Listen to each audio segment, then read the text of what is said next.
I'm pleased to introduce, as our keynote speaker, Dr. Angela Davis.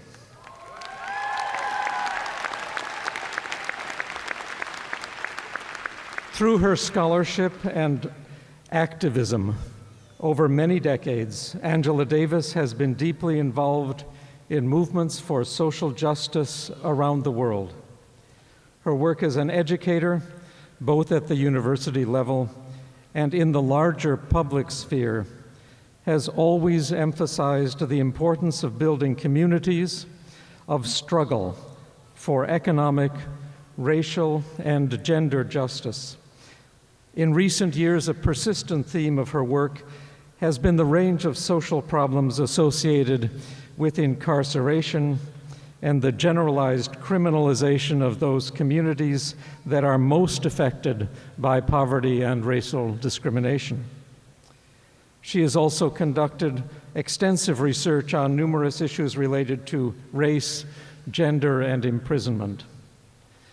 Professor Davis's teaching career has taken her to San Francisco State University, Mills College, and UC Berkeley. She is the author of 9 books and has lectured throughout the United States as well as in Europe, Africa, Asia, Australia, and South America. She's also taught at UCLA, Vassar, Syracuse University, the Claremont Colleges, and Stanford University. Most recently, she spent 15 years at the University of California, Santa Cruz, where she is now Distinguished Professor Emerita of History of Consciousness, an interdisciplinary PhD program, and of Feminist Studies. Please join me in welcoming Dr. Angela Davis.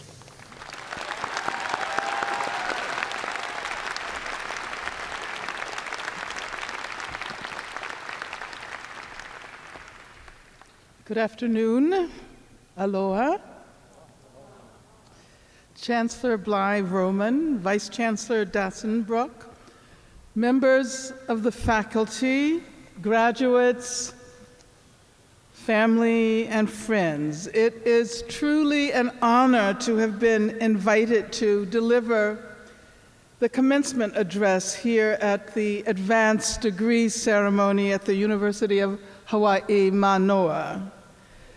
I am extremely happy to be able to celebrate with you this afternoon, but it is also with a tinge of sadness that I embrace this task, since these graduation exercises mark the end of my brief tenure as a Dan and Maggie Inouye Distinguished Chair in Democratic Ideals.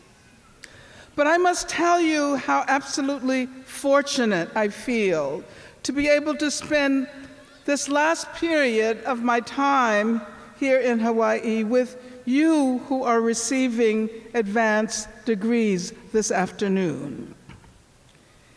In a time of great difficulty and disorder, you, the graduates, represent our very best hopes for democratic futures. Commencement addresses are supposed to be replete with optimism regarding the future. And indeed, I wish I could, with good conscience, exclaim that there are worlds awaiting you and your graduate educations, and that these worlds will invite you to put the knowledge you have acquired here to productive use in order to make these worlds more habitable for human and other living beings and communities.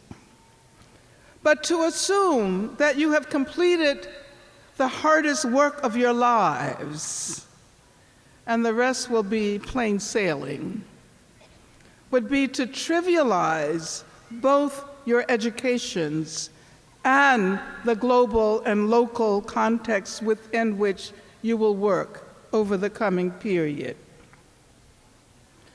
Wherever you are headed, I hope you will remember the lessons you've learned here at the University of Hawaii Mānoa. Not only the theories and methods and epistemologies associated with your respective fields and disciplines, but also the lessons of place and space and culture and history, which are never to be taken for granted.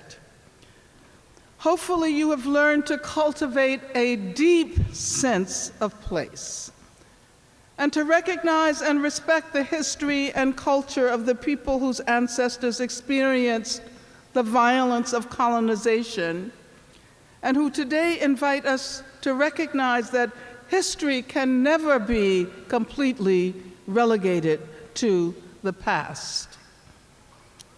I'm always inspired by the words of Haunani K. Trask,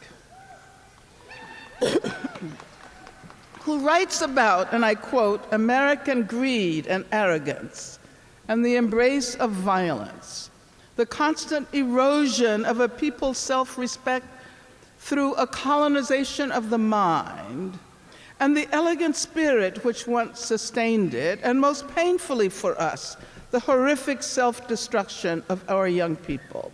Finally, she writes, rage is entangled with rapture, with spiritual and emotional possession by the beauty of our islands, the beauty that is only here in Hawaii.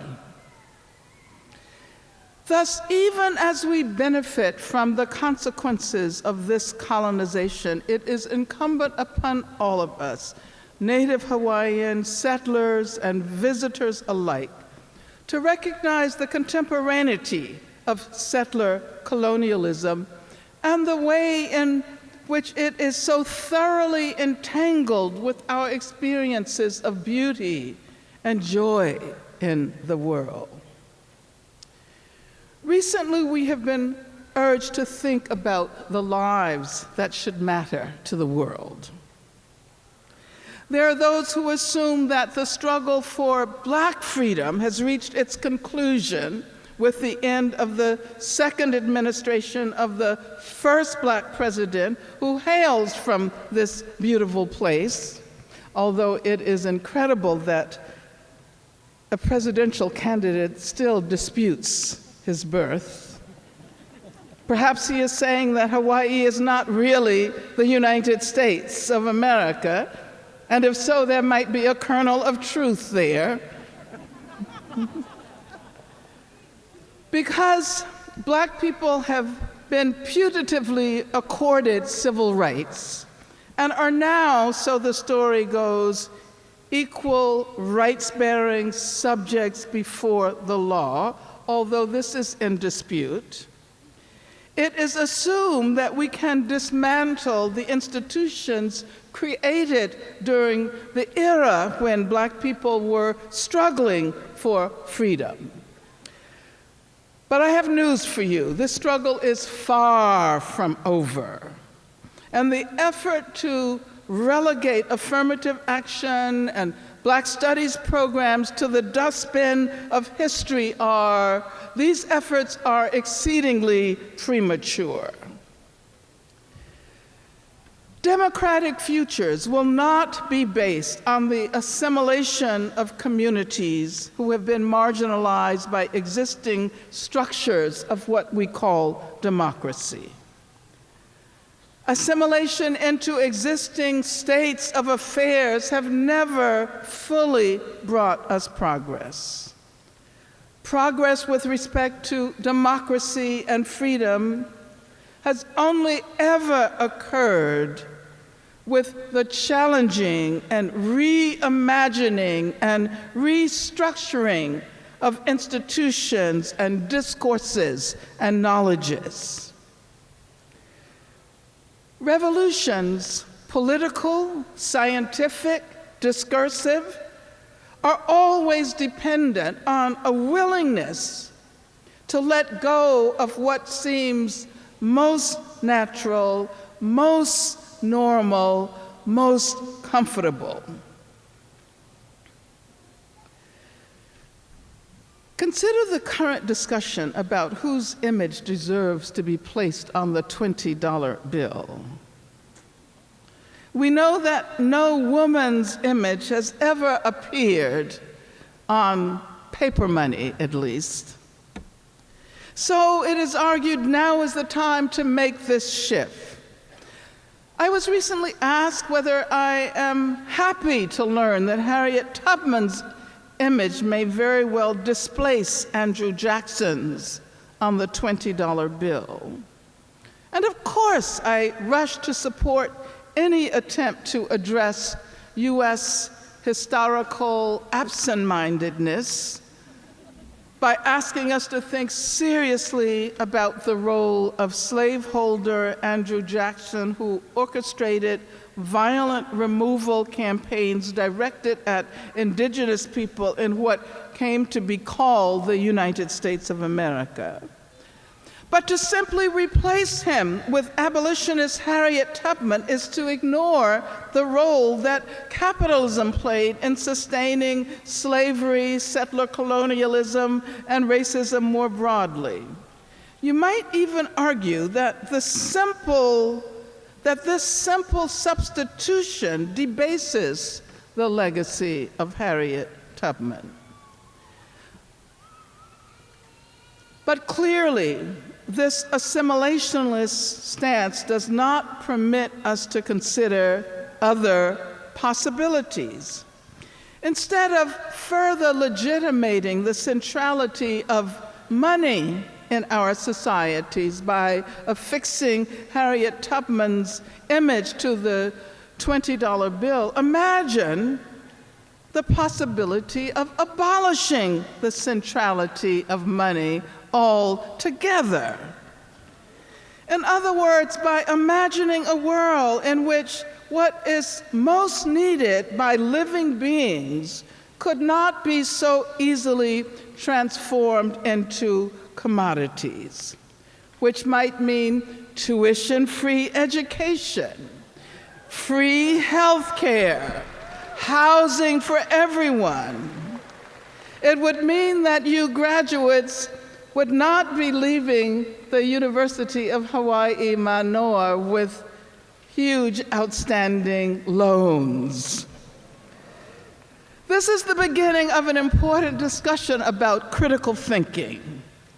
And I hope that every one of you, regardless of degree, discipline, field, or profession, has spent some time pondering how you will continue to engage in postgraduate critical thinking as you move out into the world.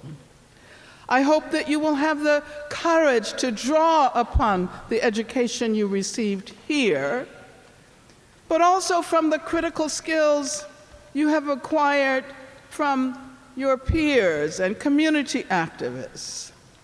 I hope that you will treasure the approaches and ways of thinking you have learned more than the facts you have accumulated, for you will never discover a scarcity of facts. And these facts often may be presented in such a way as to veil the ideologies and ways of thinking embedded in them. To reveal these hidden ways of thinking, to suggest alternative frameworks, to imagine better ways of living in evolving worlds, to imagine new human relations that are freed from persisting hierarchies, whether they be economic or racial or sexual or political. This, I think, is the work of educated beings. I might then ask you to think about education as the practice of freedom.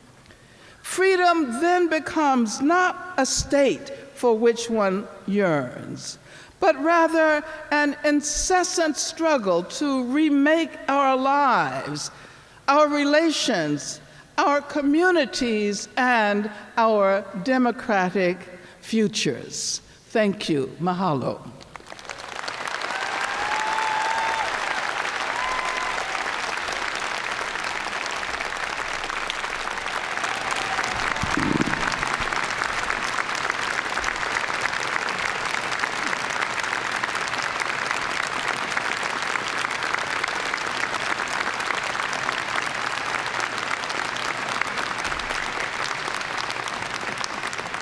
Thank you.